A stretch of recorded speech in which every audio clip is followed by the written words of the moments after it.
नमस्कार। आज मैं आपके साथ एक इंपॉर्टेंट टॉपिक पर डिस्कशन करने आया हूं और जिसे मैंने नाम दिया है कहानी अर्श से फर्श पर जाने की। जी हां, आजकल ये टॉपिक बड़ा न्यूज में है और न्यूज में है तो मैंने सोचा कि इस टॉपिक पर मैं भी अपनी राय रखूं। आज मैं कुछ उदाहरणों की सहायता से आपको समझाने की कोशिश करूंगा कि अगर व्यक्ति अपनी बुद्धि का सही समय पर इस्तेमाल ना करे तो वो व्यक्ति जो फर्श से अर्श पर पहुंचा था उसे अर्श से फर्श पर आने में टाइम नहीं लगता है। जी हाँ, आज मैं बात करने वाला हूं ऐसे ही कुछ एग्जाम्पल की, जिसमें पहला एग्जाम्पल है रणवीर इलाहाबादिया का, दूसरा एग्जांपल है अपूर्वा मखीजा का, तीसरा एग्जांपल है समय रैना का। उसके बाद चौथा एग्जांपल मेरे पास है राजनीति के संदर्भ में आम आदमी पार्टी व उससे जुड़े हुए मुख्य नेताओं का, और पांचवा एग्जांपल है आर्थिक क्षेत्र से आने वाली कंपनी से मैं और आप हारा के नाम से जानते थे। आज इस टॉपिक पर थोड़ा सा अपन डिटेल डिस्कशन करेंगे और जानने की कोशिश करेंगे कि हमारे डिसीजन किसी समय कितने जरूरी होते हैं। मैं आपको एक एग्जाम्पल की सहायता से इसको समझाता हूं। देखिए, लोहे को कोई भी चीज डिस्ट्रॉय नहीं कर सकती, किसी में इतनी क्षमता नहीं है कि लोहे को डिस्ट्रॉय किया जाए, लेकिन उसका अपना रस, उस पर लगने वाली अपनी जंग धीरे धीरे उसे कमजोर कर देती है और उसे गला देती है। सेम यही हालात आजकल ह्यूमन बीइंग के साथ हो रही है, लोगों के साथ हो रही है। लोगों को कोई डिस्ट्रॉय नहीं कर सकता, लेकिन उनका जो माइंडसेट है, जो उनका सोचने का नजरिया है, उनके बोलने का तरीका है, वो उनको डिस्ट्रॉय कर सकता है। जी हाँ, ये वास्तविकता है। चलिए एक एक करके इस टॉपिक को थोड़ा समझने की कोशिश करते हैं। आपको पता है कि इंडिया गॉट टैलेंट शो करके शो आता है, आजकल बड़ा न्यूज में है, मीडिया में छाया हुआ है, और इस शो के अंदर तीन इंपॉर्टेंट लोगों की चर्चा हो रही है। एक नाम है समय रैना का, एक नाम है अपूर्वा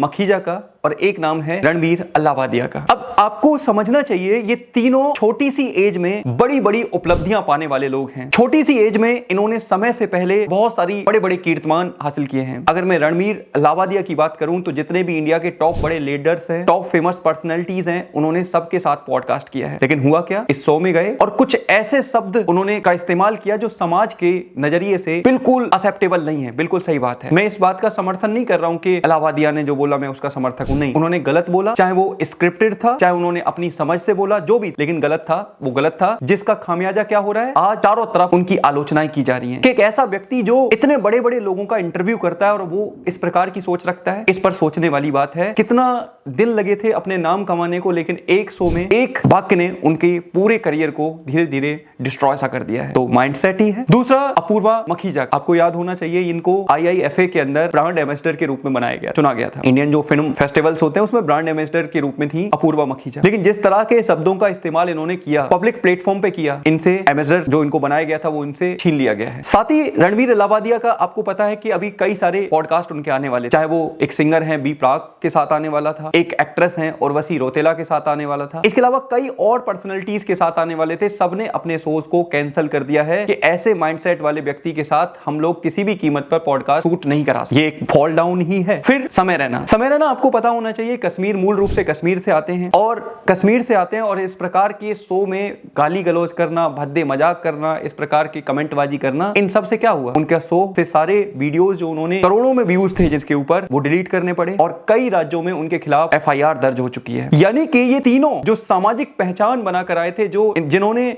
एक लंबा सफर तय किया था फर्श से अर्श की ओर बढ़ने पर, आज सीधा अर्श से फर्श पर आ चुके हैं। किस वजह से? अपने माइंडसेट की वजह से, अपने डिसीजंस की वजह से, अपने बोलने की वजह से। तो सबसे पहली सीख मुझे इनके डिसीजन से आपको और मुझे ये मिलती है कि मुझे और आपको अपने माइंडसेट को क्लियर करने की जरूरत है, क्योंकि अगर कोई और मुझे और आपको डिस्ट्रॉय कर सकता है तो वो मेरा और आपका ही माइंडसेट है। पहली चीज। अब हम दूसरा टॉपिक डिस्कस करते हैं आम आदमी पार्टी का। आप ध्यान से सुनिए। आम आदमी पार्टी के बारे में आपको पता है कि 2012 से ये पार्टी काफी बबल की तरह एकदम क्रिएट हुई। शुरुआत में काम इन्होंने बहुत अच्छा किया। जब अरविंद केजरीवाल जी के द्वारा जो इलेक्शन हुए थे 2012 के बाद, जो उन्होंने 49 डेज की सरकार चलाई, उसके बाद जो इलेक्शन हुए, उस इलेक्शन में 70 में से दिल्ली वाले लोगों ने 67 सीट इनको दी। 67 सीट अब तक का इतिहास है, रिकॉर्ड है। और शुरुआती 5 सालों में इन्होंने जबरदस्त काम किया। भ्रष्टाचार पर एकदम लगाम लगा दी, एजुकेशन सिस्टम बहुत ज्यादा दुरुस्त कर दिया, स्कूल्स की नई नई बिल्डिंग्स इन्होंने क्रिएट की, सब कुछ। और दूसरी बार जब इलेक्शन हुए 2019 के लास्ट में, यानी कि 19-20 में, एक बार फिर से दिल्ली की जनता ने इनको 62 सीटें दी और फिर कीर्तिमान बनाया। और वहीं से धीरे धीरे केजरीवाल और उनके नेताओं का माइंडसेट चेंज होने लगा। समझने की कोशिश करिएगा, इंपॉर्टेंट बात है। केजरीवाल और उसके नेताओं का माइंडसेट चेंज होने लगा। क्या माइंडसेट चेंज हुआ कि हम तो जीत ही जाते हैं, जनता को फ्री में मुफ्त की रेवड़ियां पकड़ा देंगे और जीत जाएंगे, काम करें ना करें। इनके पार्टी के विधायकों ने लोगों से मिलना बंद कर दिया। इनके पार्टी के विधायक अपने ऑफिस में, जो जनता के लिए ऑफिस बनाए गए थे, उसमें मिलने नहीं लगे। इनके विधायकों ने लोगों को इग्नोर करना शुरू कर दिया, लोगों की समस्याएं सुनना शुरू कर दिया, लोगों के एरियाज में जाना बंद कर दिया। बिल्कुल सही बात है। मैं जिस एरिया से आता हूं, मैंने आपको बता देता हूं, उस एरिया में इनकी जो विधायक थी, उनको जीतने के 2 बार लगातार वो जीती, 1 बार भी मैंने नहीं देखा। 1 बार देखा था बस, जब निगम पार्षद के चुनाव हुए। मैं अपना एग्जांपल बता रहा हूं, ऐसे पता नहीं कितने लोग हैं। क्या हुआ, धीरे धीरे एंटी इनकम्बेंसी इनकी तरफ बढ़ने लगी। दूसरा, इनके नेताओं के कुछ बयान, इवन खुद अरविंद केजरीवाल जी का बयान, क्या बयान था कि मोदी जी आप तो इस जन्म में तो हमें नहीं हरा सकते, आपको दूसरा जन्म लेना पड़ेगा आम आदमी पार्टी को हराने के लिए। इसके अलावा इनकी पार्टी के नेताओं को इन्होंने इग्नोर किया। कई बड़े नाम जो इनके साथ जुड़े हुए थे, धीरे धीरे इन्होंने उनको इग्नोर करना शुरू कर दिया। हुआ क्या, उन्होंने इनसे रास्ता बनाया, उन्होंने अपनी दूरी बनाना शुरू कर दी और इनको क्रिटिसाइज करने लगे।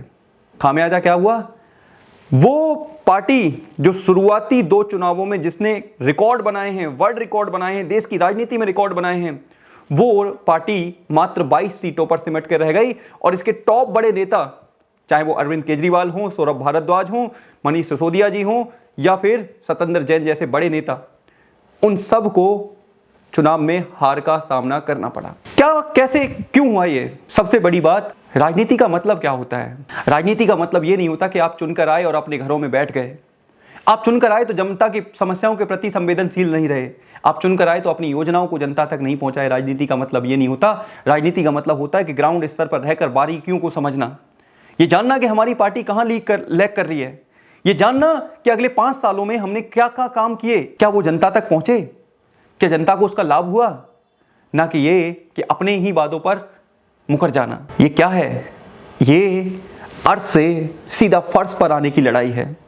अब तो कुछ जानकार ऐसा भी कहने लगे हैं आम आदमी पार्टी के संदर्भ में कि भैया अब इस पार्टी का वजूद बचना मुश्किल है। अगर इन्होंने अभी भी सीख नहीं ली, जनता को नहीं समझा, जनता के मुद्दों को नहीं समझा, जनता की भावनाओं को नहीं समझा, तो ये पार्टी रह जाएगी एक पार्टी बनकर, एक कास्ट बनकर रह जाएगी। हिस्ट्री में थोड़े दिन के लिए कहा जाएगा कि दिल्ली में एक पार्टी आई थी जिसको 2 बार फुल मेजॉरिटी की सरकार बनी, लेकिन बाद में वो अपने वजूद को भी नहीं बचा पाए। इनको समझने की जरूरत है, इनको उन सारे संवेदनशील मुद्दों को समझने की जरूरत है जो जनता को सीधे तौर पर टारगेट करते हैं।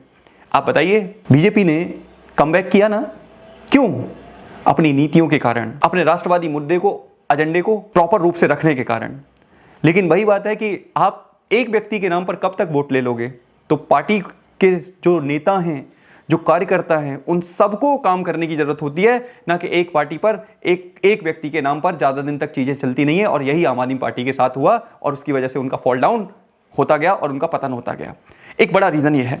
आज तीसरी बात करते हैं हम आर्थिक क्षेत्र की। आर्थिक क्षेत्र की अगर मैं बात करूं तो मैं सबसे पहले बात करूंगा सुब्रत राय जी का। दिवंगत सुब्रत राय जी, पिछले साल उनकी डेथ हुई, आपको पता होना चाहिए, जो सहारा कंपनी के फाउंडर हुआ करते थे। याद करिए, ये कंपनी शुरुआत में बहुत तेजी से बढ़ी, कुछ ही सालों में करोड़ों की कंपनी बन गई, कई हजार करोड़ की कंपनी बन गई। आपने देखा होगा 90s के टाइम पर इंडिया टीम की जो जर्सी हुआ करती थी वो भी सहारा के नाम पर थी, उसके ब्रांड एम्बेसडर ये कंपनी हुआ करती थी। इंडिया टीम की जर्सी पर सहारा देखने को मिलता था। मैंने तो मेरे बचपन वाले टाइम में बहुत देखा है, आपने भी देखा होगा बहुत लोगों ने। हुआ क्या, उनकी नीतियां, खराब माइंडसेट और लोगों के साथ धोखाधड़ी की वजह से वो कंपनी जो कभी एकदम से अर्श पर पहुंची थी, आज आपको नाम तक नहीं मिलेगा। हर क्षेत्र में कंपनी की पहचान बन चुकी थी, चाहे वो आर्थिक क्षेत्र हो, राजनीतिक क्षेत्र हो, कई जगह इस कंपनी का बढ़ चढ़कर हुआ। लेकिन हुआ क्या, लोगों के साथ धोखाधड़ी करना, कंपनी के एथिक्स के नियमों के विरुद्ध जाकर काम करना, लोगों को धोखा देना, और उसके बाद इस कंपनी का भी फॉल डाउन होना शुरू हो गया। और सुब्रत राय जी की जब डेथ हुई तो याद करिए, उनकी डेथ के बाद उनके बेटे उनको कंधा देने तक नहीं आए। जिन बेटों के लिए उन्होंने बेईमानी करी, लोगों का, गरीबों का पैसा खाया, और वही बेटे उन्हें मुखाग्नि तक देने नहीं आए। ये क्या है? ये कहानी अर्थ से फर्श पर जाने की है। ये 3 उदाहरण मुझे और आपको क्या समझाते हैं? ये 3 उदाहरण मुझे और आपको ये समझाते हैं कि किसी व्यक्ति को कोई और डिस्ट्रॉय नहीं कर सकता, किसी व्यक्ति को कोई बर्बाद नहीं कर सकता। उस व्यक्ति का माइंडसेट, उसका नजरिया, उसका बोलने का तरीका ही उसको बर्बाद करता है। जो कि आजकल देखने को मिला है इन 3 बड़े उदाहरणों से। अगर इंडिया गॉट टैलेंट के जो शोज के जजेस थे उन्होंने अपनी भाषा पर संयम रखा होता और इस प्रकार के भद्दे शब्दों का इस्तेमाल हमारे पेरेंट्स, हमारे जो लोग हैं उनके लिए नहीं किया होता, तो शायद आज ये शो बंद होने की कगार पर नहीं पहुंचता। आज इन तीनों की इमेज इतनी खराब नहीं होती। दूसरी तरफ अरविंद केजरीवाल जी की अगर मैं बात करूंगा, अगर इन्होंने संयोग बना के काम किया होता, जनता को लूप में लिया होता, सेंट्रल गवर्नमेंट को लूप में लिया होता, आरोप प्रत्यारोप की राजनीति से अपने आप को थोड़ा दूर रखा होता, तो शायद ये इस प्रकार आज समेटने पर नहीं आते। सोच के देखिए, जो पार्टी ये बयान करती है कि उन्होंने कांग्रेस पार्टी के आरोपों को उजागर किया, भ्रष्टाचार के आरोप दिखाए और आप उन्हीं के साथ गठबंधन कर रहे हो, ऐसे में अपने आप को थोड़ा दूर रखना चाहिए था, तो शायद आज ये नौबत नहीं आती। सेम सुब्रत राय जी का भी एग्जाम्पल है, जो सहारा के ओनर हैं, जो सहारा के फाउंडर थे, उन्होंने भी अगर किया होता तो सहारा आज टॉप ब्रांड कंपनियों में से एक होता भारत की। तो ये था आज मेरा डिस्कशन, जिसमें मैंने आपको बताया कि लोहे को कोई चीज़ डिस्ट्रॉय नहीं कर सकती, उसका खुद का रस्ट, उसका खुद का जंग ही उसको बर्बाद करता है। ये थी कहानी अर्थ से फर्श तक। आप मानते हैं कि ये वास्तविकता है कि मुझे और आपको बोलते समय अपने शब्दों पर थोड़ी सी लगाम रखनी चाहिए, जिससे कि किसी दूसरे व्यक्ति की फीलिंग्स हर्ट ना हो, क्योंकि अगर ये फीलिंग हर्ट्स होती हैं तो समाज को काफ़ी ज़्यादा नुकसान पहुंचता है, सामाजिक वैल्यूज़ को नुकसान पहुंचता है और फिर वो वैल्यूज़ मुझे और आपको टारगेट करना शुरू कर देती हैं। तो इसी डिस्कशन के साथ मैं अपनी बात खत्म करूंगा और मैं लास्ट तक आपको जाते जाते कहना चाहूँगा कि अगर आप चैनल पर नए हैं, अगर आप मुझे ये इंस्टाग्राम पर देख रहे हैं तो इस चैनल को फॉलो करें और यूट्यूब पे देख रहे हैं तो चैनल को सब्सक्राइब करें और दूसरों के साथ शेयर करें। इसी के साथ मैं आपसे मिलूंगा इसी तरह की नई क्लास में। तब तक के लिए आप सभी का धन्यवाद। जय हिंद, जय भारत।